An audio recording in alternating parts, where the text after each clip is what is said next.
Hi there, Michelle here from Chelle McQuaid TV. We're helping you find ways to move from functioning to flourishing by putting the latest research to the real-world test.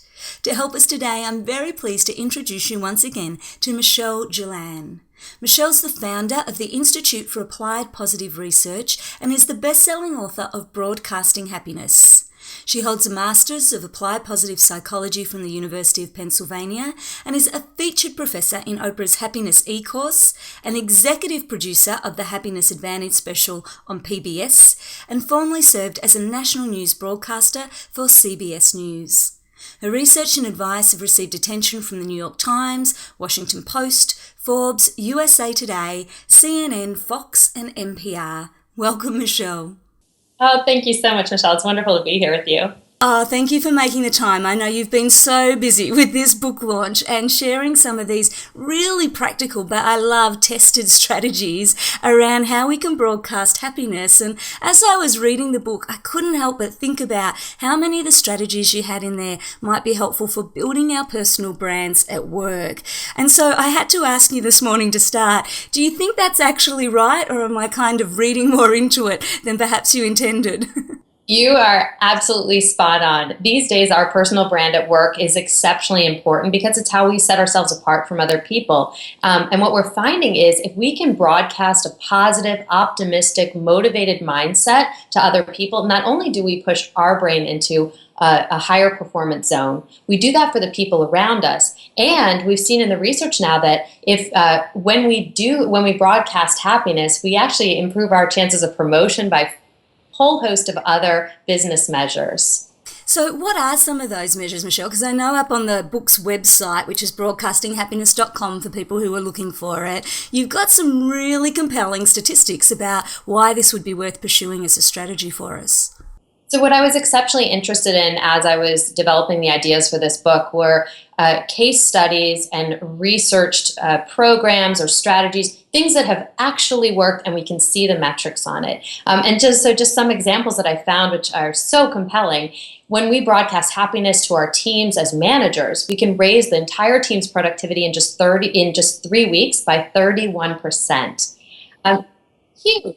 If you're a sales professional and you are talking to your clients and you put forth an optimistic mindset to them, you can actually increase sales by 37%. And we've seen from performance to profitability to, basically anything we can track, a positive mindset, and broadcasting that fuels performance.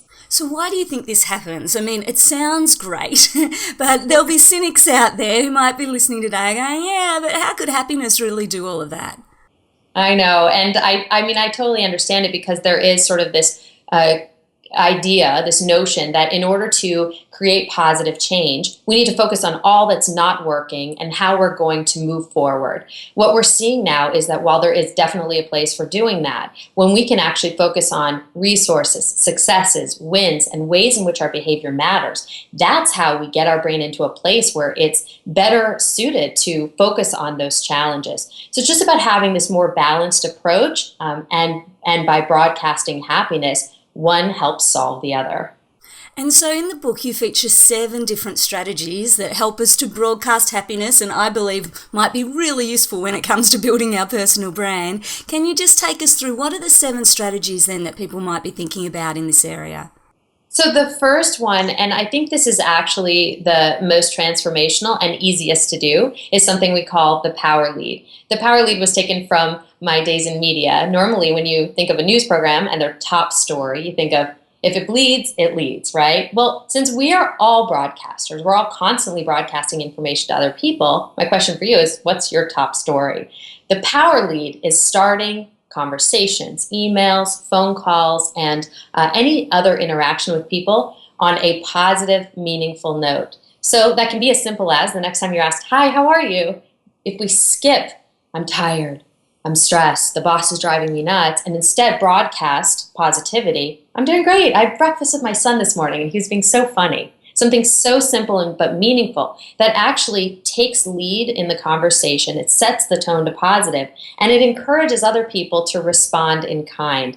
If we know the first few words of a conversation, we can actually predict the trajectory and the outcome of it. And that is incredibly powerful. Fantastic. So the power lead number one, what's number two? Oh, you're testing my memory. Well, any of them. You can mix them up. They don't have to go in order.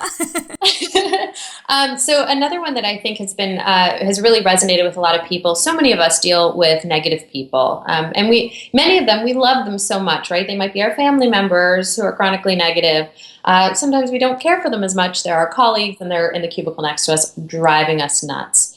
The bottom line with negative people is, while they can be challenging to deal with, there is research that shows that we can actually take back control. The way you do that is something I call a strategic retreat. Normally, when we want to retreat from something, if we can do a beach vacation from a negative person, awesome, but not always an option. So instead, a strategic retreat is how we can cut off the information flow from the negative person to us, and thereby minimize the negative effects on our brain. The easiest one, if you're in the cubicle next to a negative person, pop in some noise-canceling headphones. Reorient your desk so your computer you're not facing the person when you're working. Maybe put up a huge poster board. Yeah, billboard would be excessive. With pictures of your kids and some things that are positive in your life. And the idea is you're just trying to reorient your attention back to the positive to lessen the negative effects of someone. So strategic retreats have been something that I think a lot of people have resonated with, because it's an easy strategy and it can really cut the negative impact someone can have on us. I think that's so important, because those people do create this kind of ripple right around you. What about, I know one of the other strategies you talk about is how you tell bad news. So what can we do on that front? If there is bad news we've got to impart, how do we do that in a happy way? So I love the story that I found for this chapter, because I can completely resonate with this. For anyone who's ever been pulled over for speeding, unfortunately that includes me, oftentimes you don't really like the police officer who pulled you over. And yet I was able to find the story of a police officer from the Los Angeles Police Department that has made 25,000 traffic stops and received 0 complaints.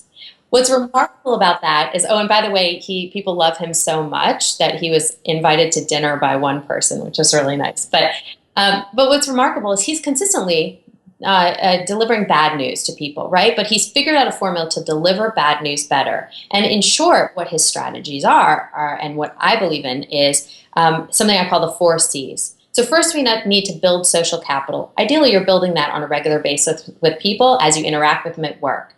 If not, if it's like this police officer, his smile and the way he handles people right off the bat builds social capital. Then express compassion for the situation. I understand you did something wrong, but it's all in the tone and the way you say it. And then give context. What's going on here? What's the larger picture? For him, it's, hey, we are trying to keep the neighborhood safe because there are children walking around this neighborhood. We want to be safe here. That gives a little bit of a larger picture. And then stay committed. So in business situations, if we're talking about restructuring, if we're talking about firing people, but what is the long game here, and how are we going to stay committed to positive growth at this company and being invested in the people who are remaining here? Fantastic.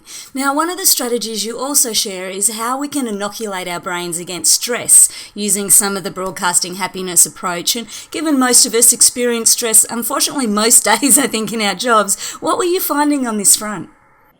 Well, you will continually be negatively impacted by negativity and stress in the world unless you inoculate your brain through positive habits. And these are so many of the same things that you and I have both talked about and researched. The ones I love the most, because they are at the heart of broadcasting happiness. One of them is, before you open up your email first thing in the morning, open up a new message and broadcast positivity to someone in your social support network. A quick 2-minute email to someone new each day, best done for a period of 21 days or longer if you have more people, and tell them why they are meaningful to you, praise them, or thank them for being a valued part of your life. What that does is it communicates to your brain that you have this deep, robust social support, and social support is the greatest predictor of long-term happiness and success we have. Another one I love is writing down your gratitudes, which I know everyone's touted the benefits of gratitudes. What this is doing is If you write down 3 new and unique things each day, you're training your brain for higher levels of optimism. That's from a research-based scientific standpoint. And if you're a visual person like me, I love pictures. I love billboards of pictures, positive pictures. So snap a new one each day of something meaningful in your life, and then post it somewhere where it's on, oftentimes in your line of vision, so your brain is constantly reminded of all the positive things. Negativity can't have so strong an effect on us if we are reminding our brain of all the positive, meaningful, good things going on in our life. I think that's so helpful, and I know quite a lot of the people I coach have started taking pictures on the way to work and posting them on Instagram or things like that. And again, it just gets their brain in that more broadened space right at the start of their day. So I love those, and such small little things that sound so simple they wouldn't make much difference until you start doing them and you realise that actually making some of these shifts is much easier than it looks. One I think that's not always so easy, Michelle, and I encounter lots in the people I work with, is how do we rewire some of our debilitating thought patterns? So those stories like, I'm not good enough, I'm not worthy, something bad's going to happen here, I won't be able to cope. And I know in the book you write about this. So what's your recommendation for people on this front? Well, so what you're talking about is getting to the heart of a problem as opposed to putting Band-Aids on some of the symptoms. And I think that is the key to creating positive change. So we just completed a really fascinating study. I did this with Ariana Huffington and Sean Acor. We found that if you expose yourself to just 3 minutes of negative news first thing in the morning or during the morning hours, you have a 27% higher likelihood of reporting your day as unhappy 6 to 8 hours later. Wow. It's tremendous. So what it tells us is the way that we start our day, those messages, the messages that we consume, stay with us. So if we're trying to rewrite those deep-seated messages to our brain, I'm not good enough, I shouldn't be here, I don't deserve to have this job, I can't overcome this challenge, one great way is to check what you're consuming. The problem with negative news is not so much that we're being bombarded with the negativity, it's that we are being bombarded with messages that our behavior doesn't matter. So if we can instead focus on what I call transformative stories, which are solutions-focused stories, just first thing in the morning especially, then we're actually setting up ourselves for a better day, and we're consistently rewiring those messages in our brain that cause us doubt and uncertainty. Again, I think, there's such small changes, and once you play with them, you realise how big a difference they have. One of the last strategies, which I think from memory is the last chapter of the book that I really loved, and again, I think we underestimate when it comes to our personal brand, is kind of the contagion effect that you can have when you are broadcasting happier, when you're in this more positive frame of mind, showing up, doing these small things. So what have you found on that front? Well, by getting positive messages and stories and behaviors to go viral, we can tip our cultures on our business teams, at work, in our families from negative to positive. So this even goes down to the culture around your dinner table, how to get our teenagers to be more positive. What is so inspiring is, so we did this study with Trading Magazine, and we found that 31% of people are optimistic, but they're not expressive of that positive mindset. And why that's so tremendous is that that means that 1 in 3 people sitting around you are your allies. If you want to get more positivity around you, being expressive and modeling that behavior could activate those people and give them license to also be expressive with that positivity. So instead of going guns blazing after the most negative person in the room, let's actually consciously put them aside for a minute and instead focus on the low-hanging fruit, right? Those, what I call closet optimists. If we activate them, we can tip our cultures towards positive, because it's not the most negative or positive person in the room that wins the battle for culture. It's the most expressive. That's so important. And again, I think something we often overlook because those negative people feel so hard to shift, that perhaps looking for the closet optimist, I love that phrase, does us far more favours.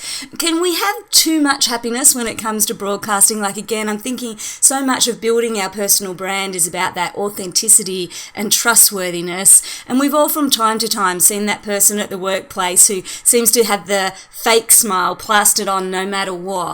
And that can be hard to trust. So how do we get the levels for broadcasting happiness right, do you think? So that's a tremendously important question, because we never, and I wouldn't advocate ever saying we should be inauthentic. I have questions about the phrase fake it till you make it. There's some truth in the sense that we can, by focusing on the positive and focusing on an intention to be more positive, that can help us just feel those feelings.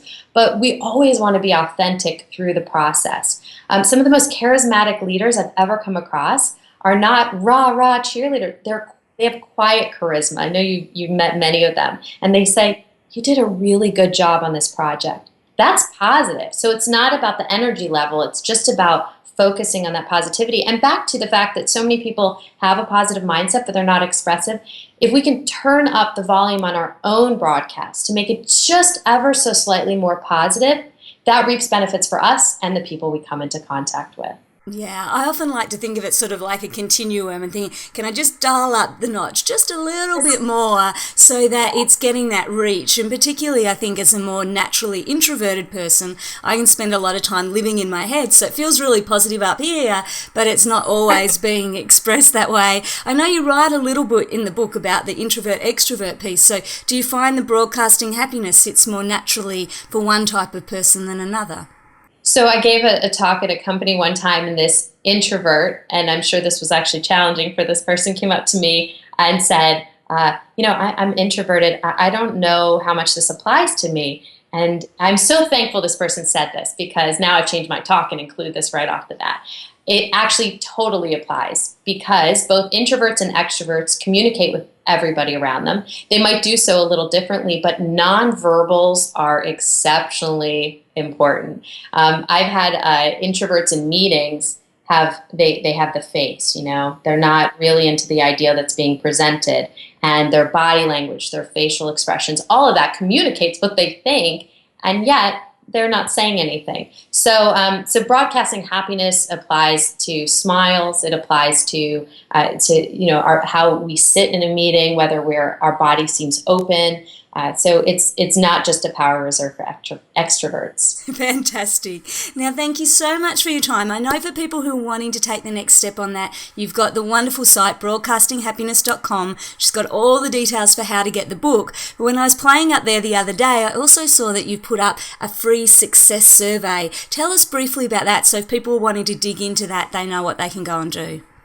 So the 30-question assessment takes literally just a couple minutes, and it gives you a snapshot of where you stand on the 3 greatest predictors of long-term success at work. These are whether you have an optimistic mindset, how you view stress as a challenge or a threat, and then your levels of social support, in particular the provision of social support. Are you providing it to other people? What's great about these 3 predictors is that they're all malleable. So you can see where you stand, and then you can see what you could do. And the book is full of strategies on how to turn those up and influence those inflection points, and then also how to inform your broadcast in a way that can create higher levels of success for you and for the people around you. Fantastic. So if you're watching this podcast, head on over to broadcastinghappiness.com, take the survey, put in the code word flourishing, and that way we'll know that you've come from here and be able to help you with your results. Michelle, thank you so much for joining us today. Thank you. It's been a thrill being here. Thank you so much. Now again, if you're wanting to grab a copy of Michelle's book, head on over to broadcastinghappiness.com. You'll find plenty of options there where you can pick it up. And while you're there, check out the free success survey. Of course, if you're looking for other tested, practical and playful ways to move from functioning to flourishing, stop by michellemcquaid.com, leave your name and email address so you can hear all our news first. Thank you so much for being with us today. Remember, you are good enough, so don't be afraid to let your strength shine. Until next time, take care.